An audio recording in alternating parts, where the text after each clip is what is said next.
There's something a little different about the junk inside that trunk.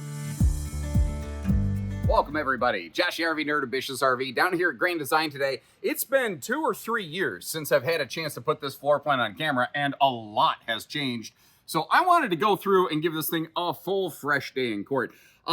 Previously, all of the Transcends were in the, quote, Explore family. Well, the Transcend family has split recently, and this has graduated up into the full Transcend series, the 265 becoming the 265 BHT, just to help you understand the history here.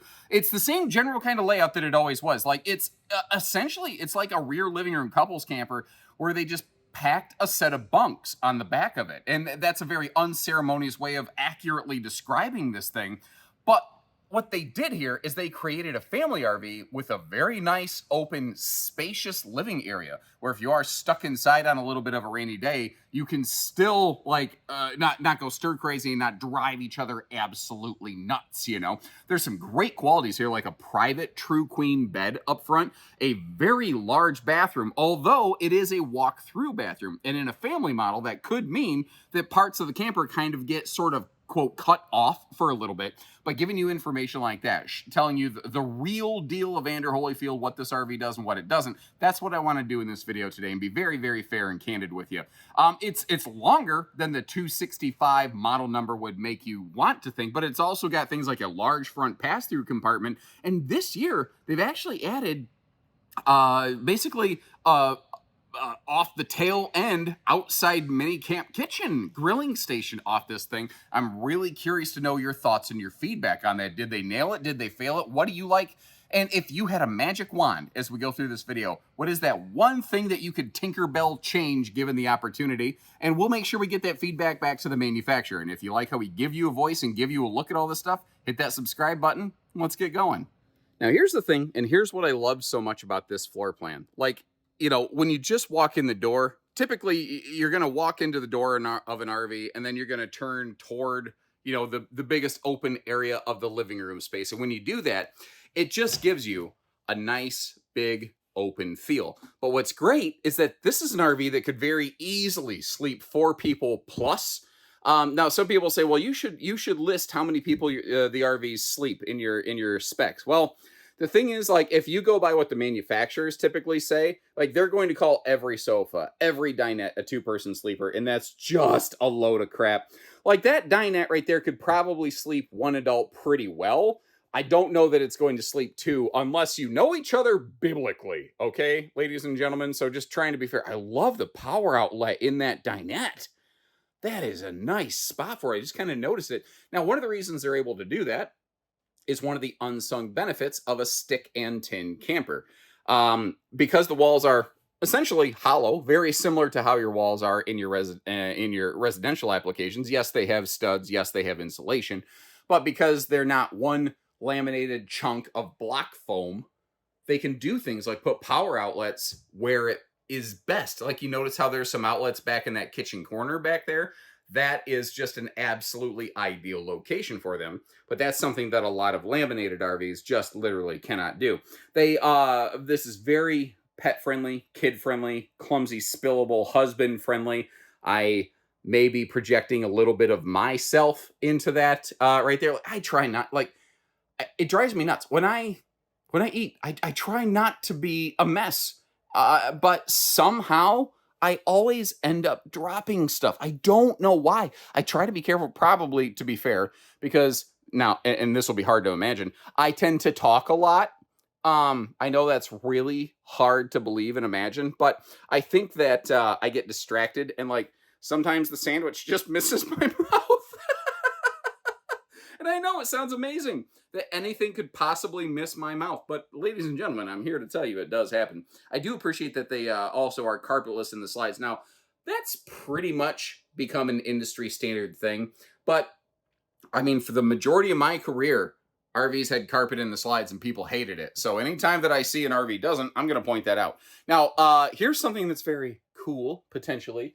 When you move up from Transcend Explore into full big boy Transcend like we are right now, you actually standardize 50 amp service, which means all full Transcends, like this model that we're looking at, are 50 amp service and capable of accepting a second air conditioner. Now, it's actually, even by the model number, it's very easy to tell an Explorer from a full Transcend. Explorer has the crinkle cut style of aluminum skin, and their model numbers end with an X. The full Transcends have this smoother looking aluminum skin, and their model numbers end with a T. Explorer Transcend. Makes sense, doesn't it? Now, the thing is, what's kind of cool about this is the way they have the bunks orientated and situated.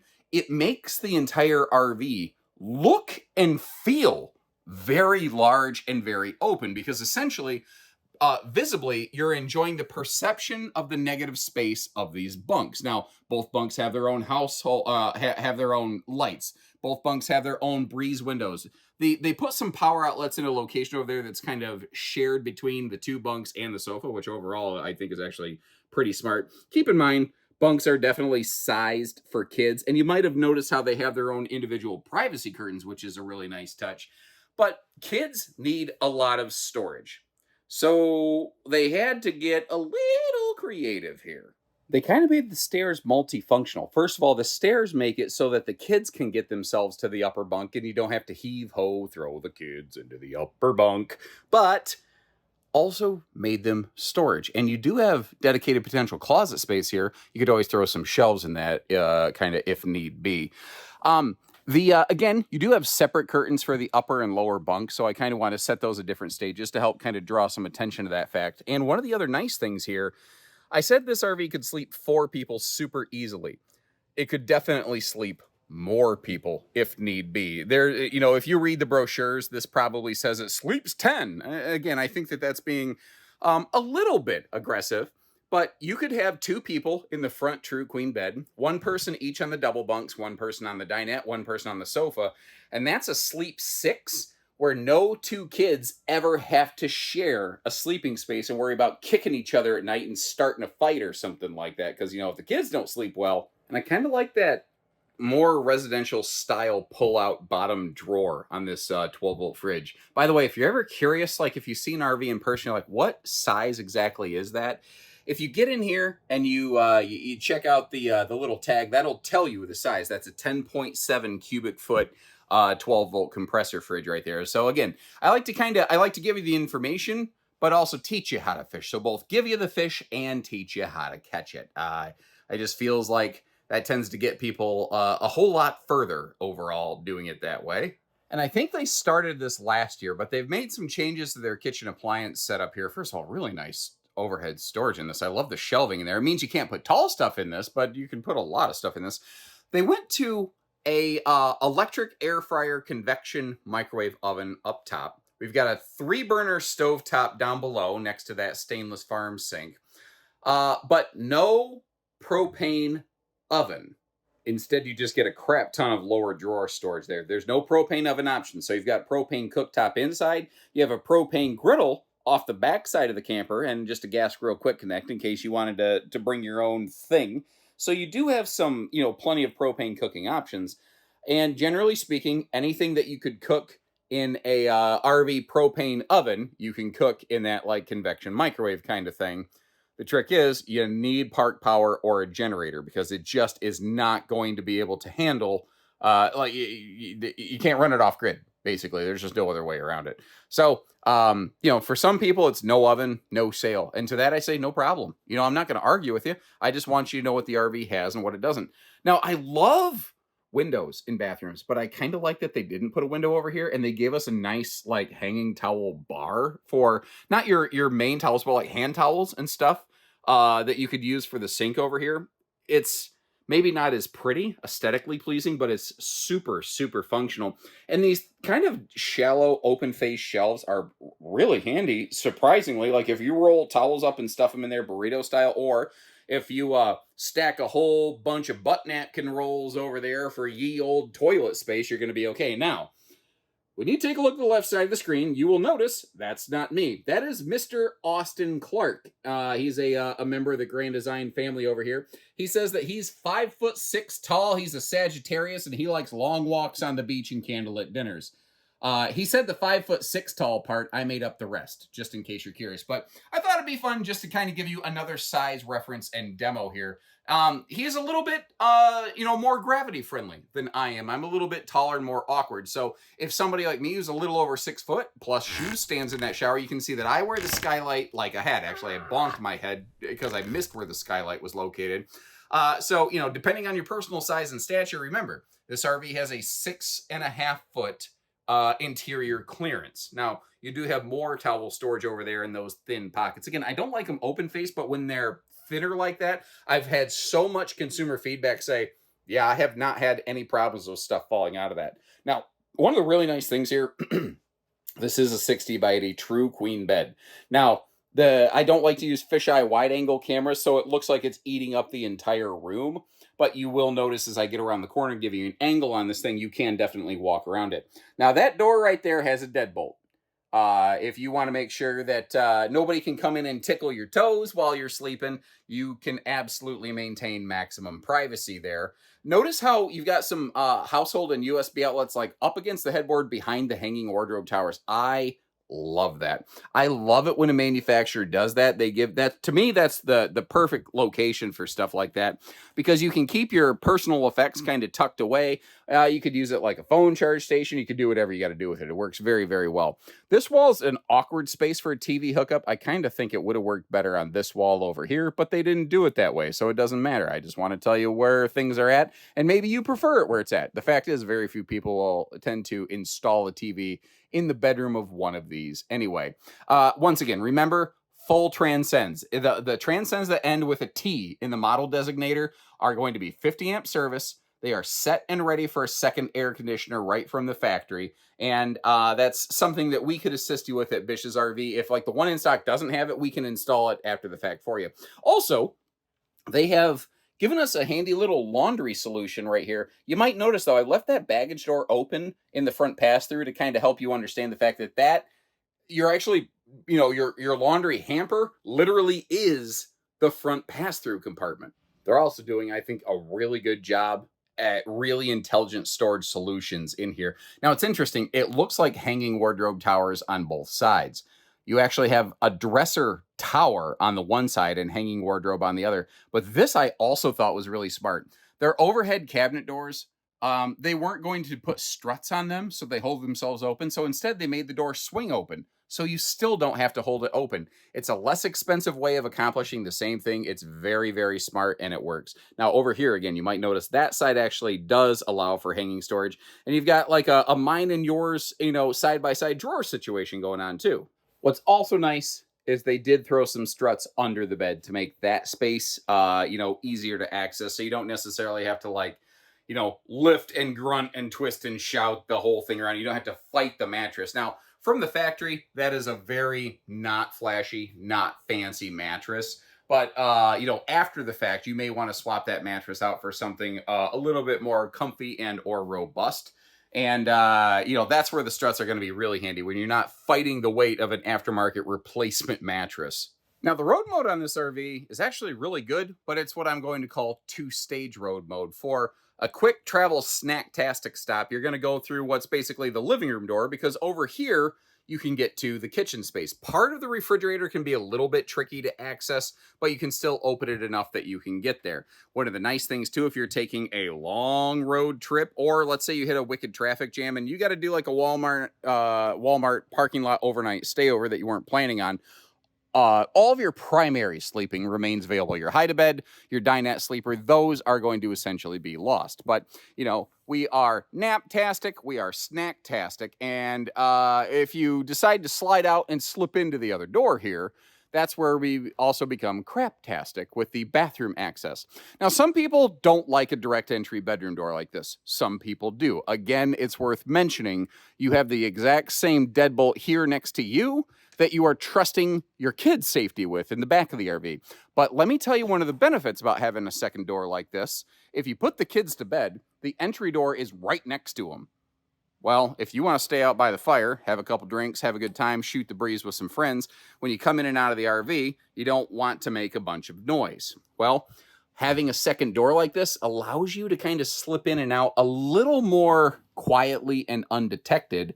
and you know, allow the kids to sleep well, because you know, if they don't sleep well, if they're not having a good time, then as any parent knows, nobody is going to have a good time. That's just how it is, I guess.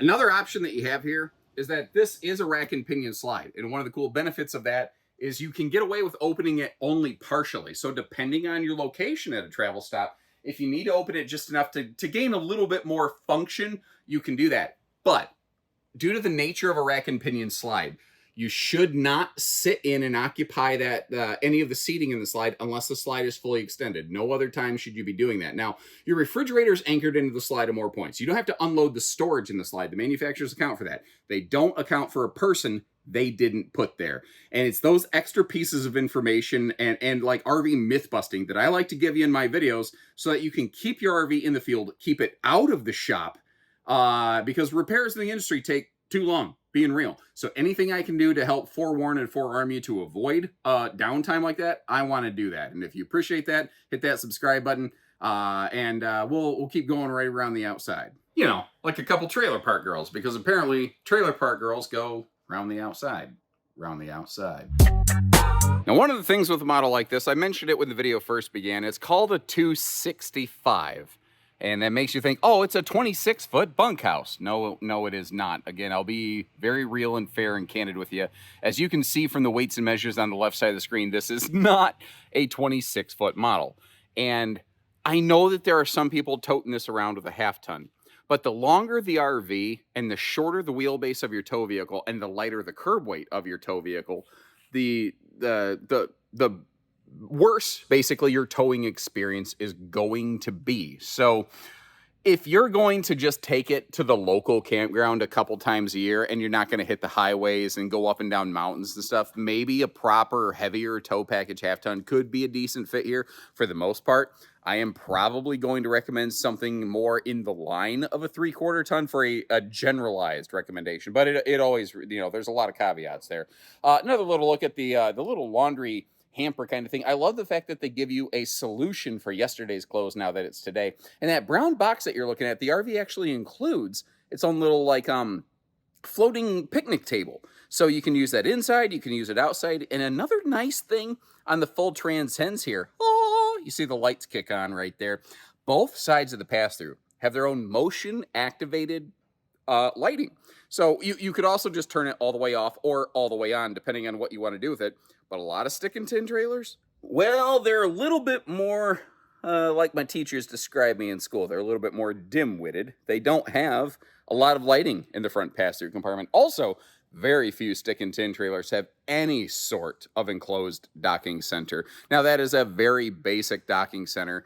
You know, this isn't like, oh, you're gonna last through the Alaskan and South Dakota winters in this thing. That's not the kind of camper this is. You know, there's a lot of crazy insano level marketing out there regarding weather packages on RVs. What this one has is what I'm going to call a reasonable extended season package. So, like, let's say, like the weather right now when I'm recording this, it's currently about 60 degrees, but it got maybe below freezing briefly last night. If it's going to go below freezing tonight and then come back tomorrow, you're going to be okay in this. That's basically the best I can tell you. I do appreciate the fact it is a single sewer outlet, so you don't have to worry about, like, you know, trading the sewer hose hookups around and whatnot.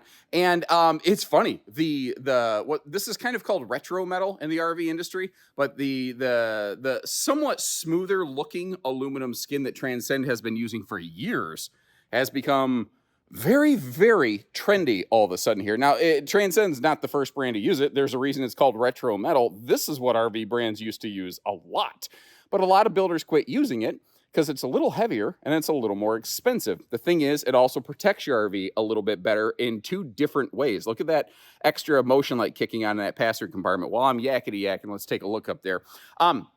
First of all, the retro metal is thicker than the conventional corrugated metal you find on most trailers. Now, when you go to the Transcend Explorer Little Brother, you do revert back to the basic metal, but that's because that's a more basic camper with a more basic price point. You know, this is, in the upper middle class, I guess you could call it, of stick and tin kind of campers. You know, this is kind of the point where after this you start moving into the laminated RV segment. And frankly, there's aspects of this Transcend that will exceed what some laminated offerings, have out there. So, but the skin also has a layer of what's called Tough Coat. It's an anti-scratch layering built right on it, factory standard. Now, this is interesting to me. So, first of all, the RV does have a walkable roof, and you can see that it's ladder prepped. You can see that it's camera prepped, but you see that light in between them. If it's late at night, you don't have awning lighting back here to illuminate the new rear junk in the trunk mini camp kitchenette situation station. I don't think that's the actual official name for it. I do think that it should be. So next time you're meeting a Grand Design rep at a RV show, make sure you refer to it by that name, and they'll go, you watch Josh, don't you? Sounds like something stupid he would say. But previously, this was just storage in the back. And they decided when it moved up into Big Brother Transcend, they wanted to do something more. I don't know. What do you think about that? Did they nail it? Should they consider reverting it back? Like, I don't think there's a wrong answer. I'd love to hear some feedback from you folks. Now, something else here. When you look at this, remember, it's longer than the 265 model number leads you to believe. It's not a small awning. It's just it's a good-sized camper. Also, solar stuff has changed a little bit. The Transcend Explorer, little brother by default, is only solar prepped. If you look right over the roof line right there, you can see that silver panel sticking up. This has a now factory standard 200-watt solar package, and all of your full Transcends are also wired for a 2,000-watt inverter. So that's not the be-all, end-all boondock off-grid solar packages, but it's also not nothing, and it's about the most that really almost any stick and tin builder makes. If you want super custom solar, we'll have to take care of that for you at the dealership level. But again, that's pretty normal in this segment.